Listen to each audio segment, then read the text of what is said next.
Então, gente, esse vídeo é um vídeo mais informal, né? É um vídeo que é um bate-papo mesmo, né? Eu só queria... É porque muita gente me pergunta assim, como que começou essa ideia da educação financeira? Né? Como é que começou isso na sua vida? Porque a minha carreira mesmo, ela é uma carreira docente, né? Eu sou formado em engenharia elétrica, aí eu fiz mestrado, fiz doutorado na área de engenharia elétrica, segui para essa área acadêmica, eu sou professor, né, nessa área aí de engenharia elétrica. E aí muita gente pergunta, como que começou a educação financeira na sua vida? Primeiro, eu acho que ela começou muito cedo. Eu não vim de uma família onde a gente teve ensinamentos formais de educação financeira. Ninguém nunca na minha família chegou para mim e falou, esse aqui é o caminho, né, educação financeira, você tem que investir. Não, isso aí nunca aconteceu na minha vida. Mas eu tive um vô, né, sou Laércio, que ele sempre foi um cara muito visionário com respeito à educação financeira. Era impressionante. Ele era um cara muito bom nessa área.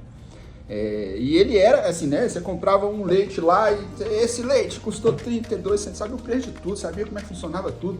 Então, assim, ele sempre era tipo o Július mesmo do Todo Mundo Odeia o Chris, né? O pessoal mais jovem aí não sabe nem o que é Todo Mundo Odeia. Depois vocês procurem. Július do Todo Mundo Odeia o Chris. Então, ele sempre foi um cara muito controlado com respeito ao financeiro. Então, ele sempre me falou assim, você tem que, né, guardar 10% do seu salário, você tem que, eu falava o óbvio, né? Você tem que gastar menos do que você ganha, né? Então, essas coisas aí, que são coisas que todo mundo devia fazer, mas se não tiver, às vezes, alguém falando pra gente, a gente não se atenta a isso, né? Esse foi a pessoa que mais falou isso pra mim, né? Que eu teria que ter consciência financeira com respeito ao meu dinheiro. E assim foi. E aí eu comecei a estudar, né? Eu comecei a trabalhar bem cedo, né? E aí eu fiz o curso técnico, aí eu comecei a fazer engenharia elétrica e já trabalhava, então eu estudava à noite e trabalhava o dia inteiro. E eu que pagava a minha faculdade, cara. Eu paguei a minha faculdade. Assim, eu tenho muito orgulho disso, porque foi a época de maior aprendizado na minha vida. Se eu tivesse que dizer assim, qual foi a maior, assim, a época de maior aprendizado que você teve? Foi a época quando eu estava ali dos meus 17, 18 aos meus 24, 25 anos. Eu aprendi muito. Por quê? Porque eu pagava minha faculdade, eu não ganhava o suficiente para pagar minha faculdade. Então eu tive que começar, cara, a fazer malabarismo financeiro com o meu dinheiro. Então eu abria mão de muita coisa, né? De muita coisa para me conseguir formar, conseguir estudar. Né? Quem me conhece aí sabe, eu já contei essas histórias aí. Como é que você formou? Cara, foi uma loucura. Entendeu? Eu cobri um santo, descobria outro, e assim, então eu comecei a ter essa malemolência, né? Eu sempre digo, na vida a gente tem que ter malemolência, não tem jeito. Então eu consegui, né? Depois de muito esforço, de muitas situações aí que, nossa senhora, tinha dia que eu chegava em casa, cara, eu colocava a cabeça no travesseiro assim e falava, eu não vou dar conta de pagar isso, né? O que eu vou fazer? E no final dava um jeito, né?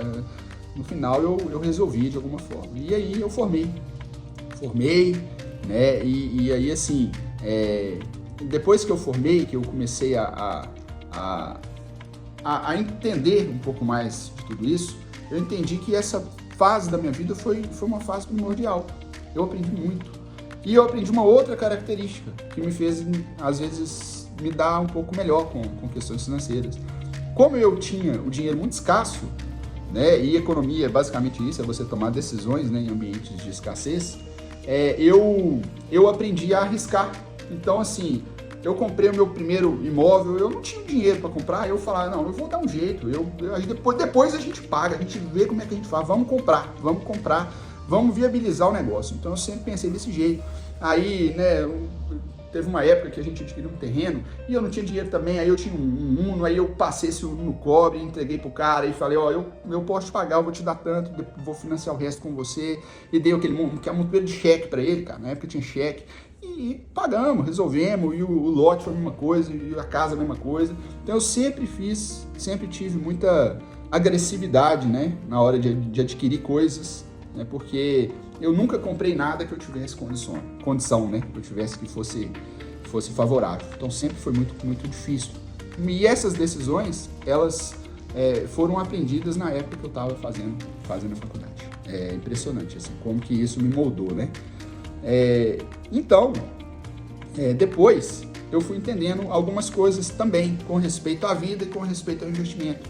Eu sempre comento muito com os meus alunos, assim, que a vida ela é o seguinte, cara, e é igual nos investimentos, tá? É igual com a sociedade de educação financeira. Você vai fazer um monte de cagada. Eu já fiz todas as cagadas que você puder imaginar, né? Eu já fiz todas as burrices.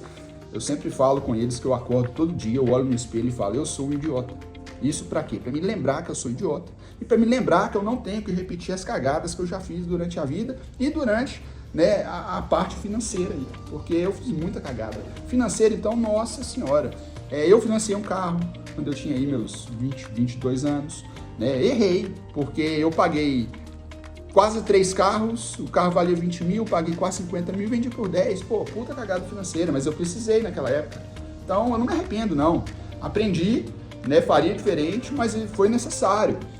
Financiamento imóvel também, hoje eu penso diferente. Naquela época eu financiei, hoje eu penso que, né, que às vezes eu poderia ter esperado um pouco mais, enfim. Mas, né, tudo é aprendizado, tudo é aprendizado. Eu já cometi todas as cagadas que vocês puderem imaginar com respeito a tudo isso aí. Mas, depois que eu falo tudo isso, que eu fiz esse monte de cagada, que eu já meti os pés pelas mãos aí muitas vezes, eu também comento com eles que é isso mesmo. É assim que funciona, é assim que a banda toca. Você vai cometer um monte de erro e você vai cometer um monte de acertos. Você vai acertar um monte de coisa também. O que é importante? É o balanço final, cara. É você acertar mais do que você errou. E isso é muito importante, tanto na vida quanto nos investimentos. Então você vai ter que tentar acertar muito mais do que você errou. E aí no final, você vai chegar em 40, 50, 60 anos, você vai ter uma vida próspera porque você errou, mas você acertou muito mais. Isso é importante. Porque a pessoa que só erra, cara, toda hora ela tá fazendo uma cagada e a vida vai se tornando uma bola de neve de coisas erradas. Se ela não parar, não colocar um ponto final naquilo ali e falar assim, ó, daqui para frente eu vou errar, mas eu vou acertar mais do que eu errei, né? Do que eu vou errar. Então, se ela não tomar essa decisão, não vai dar certo, porque a vida e os investimentos é a mesma coisa. Você tem que pôr as chances a seu favor. Sempre que você for tomar uma decisão de negócio, uma decisão de vida, uma decisão de qualquer coisa que você for tomar, você tem que pôr as chances a seu favor. E aí tem uma grande chance de dar certo. Ah, pode dar errado? Claro que pode, porque é igual o Baster fala, né? Ele comenta uma frase que eu acho genial. Você pode fazer tudo certo e dar errado, e você pode fazer o errado e dar certo. O cara vai no cassino, joga preto 16 e ganha. Tá errado, ele não pôs a chance a seu favor. A chance era, assim, o mais certo era dar errado, mas acabou dando certo e ele ganhou um puta dinheiro lá. Mas ele não pôs a chance a seu favor. Então, é isso. Você vai pôr a chance a seu favor, você vai tentar acertar mais do que errar e torcer para dar certo, cara. E aí, assim, a chance de dar certo ela é gigantesca, tá? Ela é assim, o sucesso, eu sempre comento que o sucesso vem com isso aí, com o esforço mesmo. Com esforço, tempo, né, colocando a chance a seu favor. E hoje eu vejo assim, que tem uma coisa que foi muito importante, tá? Qual foi o primeiro investimento que você fez na vida? Foi em mim. Foi eu ter me formado, foi eu ter me graduado, foi eu ter, né, me qualificado. Eu não estou falando que você tem que ser graduado, você tem que graduar em alguma coisa, você tem que fazer alguma universidade. Isso aí hoje em dia também está ficando meio que, né, para trás em algumas situações aí. Mas você tem que se qualificar, você tem que tentar ser bom e tentar se qualificar em algo. Ah, quero fazer engenharia? Quero. Ah, quero fazer... Qualifique, faça algo que te dê valor perante a sociedade. E aí, numa outra situação também, que eu sempre comento muito também com os meus alunos. Sempre quando você está nessa decisão de vida aí, né, para escolher um curso, para escolher sua formação, sempre vem aqueles discursos maravilhosos. É que você tem que fazer algo que te deixa feliz, né? Caminhar pela mata, cachoeira, floresta, tudo vai ser lindo, maravilhoso. Cara, não vai. A vida é muito complexa, é muito difícil. Então você tem que juntar alguma coisa que você gosta com alguma coisa que te dá dinheiro, que te torna diferente na sociedade.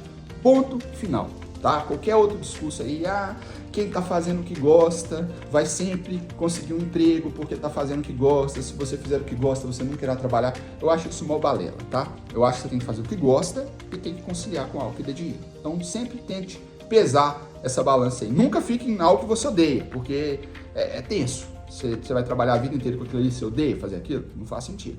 E nunca faça também algo que eu vou ser feliz, mas que você sabe que você não está pondo as chances a seu favor. O histórico, às vezes, daquela profissão ali é histórico de dificuldade. Você pode até dar certo, mas você tem que pensar nisso. Não tem jeito, não tem jeito, né? Então, assim, o primeiro investimento que eu fiz na vida foi isso, qualificar. Por isso que eu bato nessa tecla. Se você é jovem, aprenda a fazer algo que seja útil para a sociedade, que tenha valor, né? Aprenda a programar, aprenda um serviço, aprenda uma profissão, fale mais idiomas, né? Fale uma língua, duas, enfim, tudo que te deixa diferente dos demais, né? Dos demais. Isso aí é que vai fazer você se despontar. Gente, era isso, assim, eu queria falar isso aqui para o máximo de pessoas que eu pudesse, né? Nossa, esse é um papo meio coach, né? Até parece que você deu certíssimo na vida, né? Mas eu tenho mais experiência, às vezes, que a maioria de vocês aí. E já fiz muitas cagadas, tanto financeiras quanto de vida. Então, é normal. E às vezes é difícil, né? A gente expor assim, falar que você fez um monte de cagada, mas eu fiz, pode ter certeza disso. Então, segue a gente aí, ajuda pra caramba, deixa o like, comenta, né? Comenta qual foi a cagada que você fez aí, comenta qual que foi a burrice que você já cometeu na vida, né? Se quiser desabafar, pode, o espaço está aberto. E compartilha esse vídeo com seu amigo, que também precisa escutar às vezes essa mensagem aí. E se você não gostou, compartilha com seu inimigo, tá tudo certo, nós não vamos brigar por causa disso. Eu já passei dessa fase, beleza? Abraço e até a próxima.